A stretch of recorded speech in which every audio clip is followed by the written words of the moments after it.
Hey everyone, so I'm back for another day of renovations. This is going to be another day of destruction.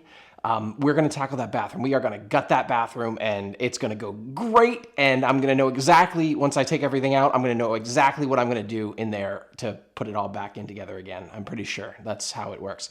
So before we get started on that though, we gotta insulate a couple of windows, window openings, I guess, in this downstairs apartment. So I've got two currently that I don't have replacement windows for. So we're going to basically just put some insulation in there so that I'm not heating the outside. Because right now, like, you can stick your finger out one of them and you're basically outside. It's just a plastic sheeting over it. So we're gonna start with that. Thank you so much for joining me today. And just a reminder, if you like this content, please like and subscribe.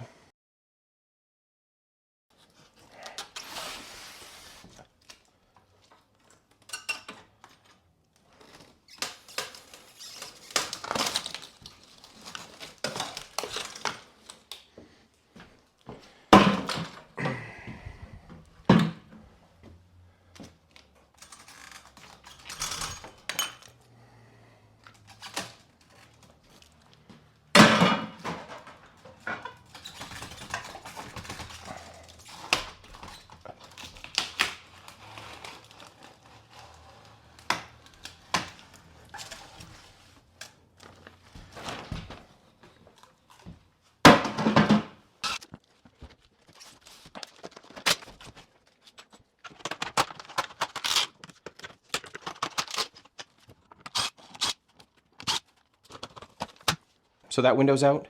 Well, it's not fully out. I left the frame in. It's a new construction window for some reason, but I'm leaving that frame in because it's got a nice lip on it that I can use to put the plywood kind of on the inside. I'm going to leave this piece of plastic here. My plan is to cut the plywood so that it sits on the inside of that lip, and then just kind of hold it in maybe with a 2x4 or something like that if I have to, and then put insulation in front of it so it's a nice, well, less open to the outside sort of opening. So I've got this piece of plywood that was attached upstairs in the grow room that I've been holding onto for a while. And by holding onto, I mean I just haven't brought it to the dump yet. But I think this will work out well for boarding up that window. I just need to take all the outlets off it. Trash can sawhorse time. It's trash can sawhorse time. That was for my wife. She'll appreciate that.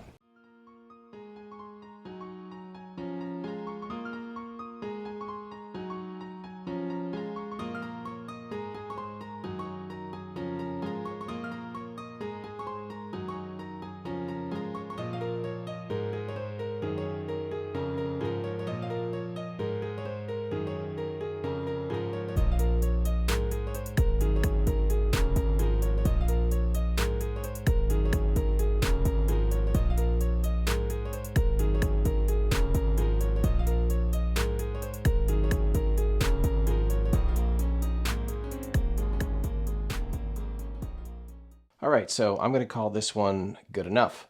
I ended up putting the piece of plywood in the back. I put some insulation over it and a couple of pieces of strapping just to hold it up so it wouldn't fall down. And then I put one of those plastic shrink film insulation kits over it. So you're probably wondering, why did I go through that effort for a window that's going to be here in 3 weeks? Well, I know me, and most likely that window that's going to be here in 3 weeks is going to sit for another 3 weeks or maybe even until spring. Because I don't always get stuff like that done the fastest. And one of the problems with this place is that there's egress stairs in the back. So basically just on the other side of this window, there's stairs running down like this, right flush up against. So I got to figure out what to do with those stairs as well before I replace this. All right, so as promised, we're going to start tearing out the bathroom next. I'm going to start by removing all of the fixtures and capping off the electrical so that I don't have to worry about getting electrocuted. And then I'm going to take the sink out and the toilet, and then I'm going to start removing, there's some shelves back there. Basically anything that I can unscrew, I'm going to unscrew. And then we're probably going to start tearing out all the stuff that's kind of tacked into the walls. For example, this beadboard stuff here and over there, and there's some on the other side here as well. And then I think we're going to try and take on the ceiling. So I'm a little bit worried about what's above the ceiling. It could be blown in fiberglass insulation like I found in some of the other areas. Fingers crossed, but if it's up there, we'll deal with it. I'll just be uncomfortable for a little while, but that stuff is nasty. Like, Anyway, I'm gonna get started.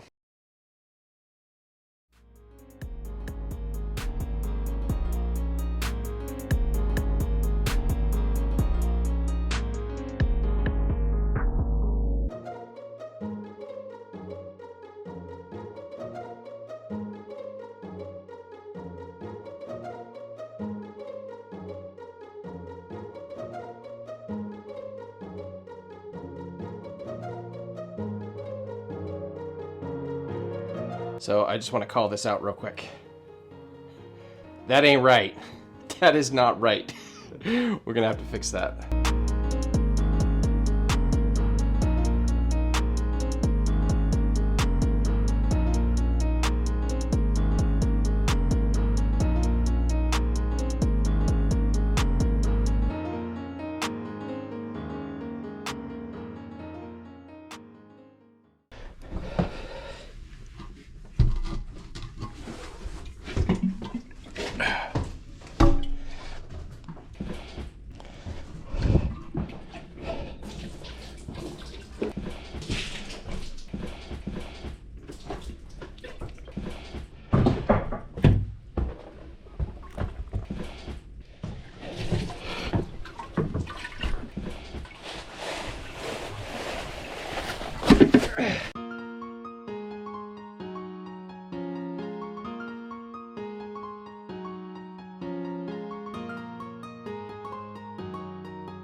All right, so that's going to be it for me for the day. These types of days are always really hard for me because I hate, like, whenever there's stuff falling all over me and it's dusty, and I've had the mask on for like the last, I don't know, 4 hours, something like that, and I'm just done. These days are hard. Okay, so I'm back. It's actually a week later than the events you just saw, but I was bummed that I wasn't able to actually get up in the ceiling and figure out what was up there, and I'm pretty sure if I ended there, you'd be pretty bummed too, because just like you, I want to know if I'm going to be covered in insulation. Unfortunately, I forgot my hat today, so if there is insulation up there, I'm not a happy camper. But anyway, we're just going to kind of continue ripping out that wall, and then we're going to tackle the ceiling.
All right, so honestly, that went better than expected. I ended up taking down the remaining drywall, plaster, and lathe. And one of the things you probably saw me do was take down the drywall first, and then the plaster, and then I cleaned up, and then I took down the lathe.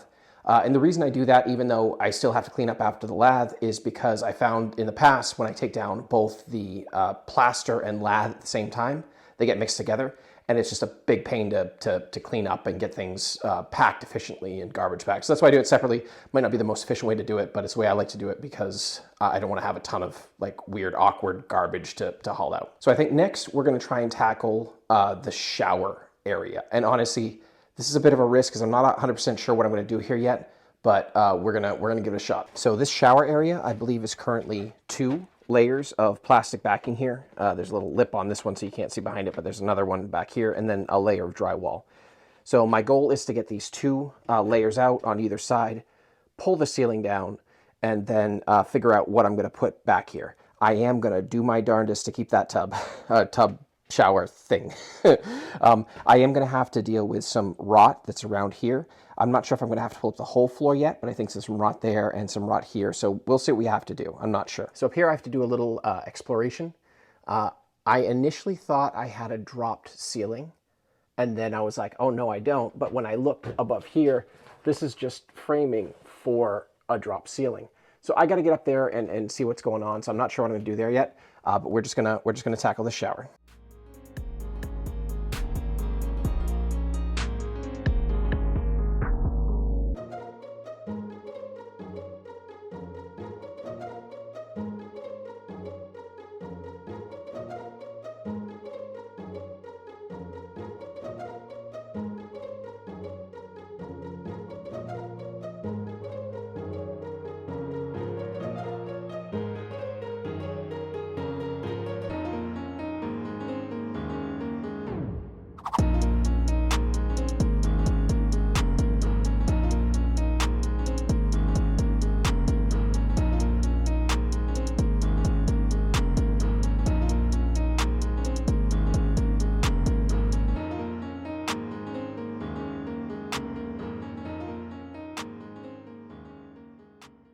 All right, so that's going to be it for me for this one.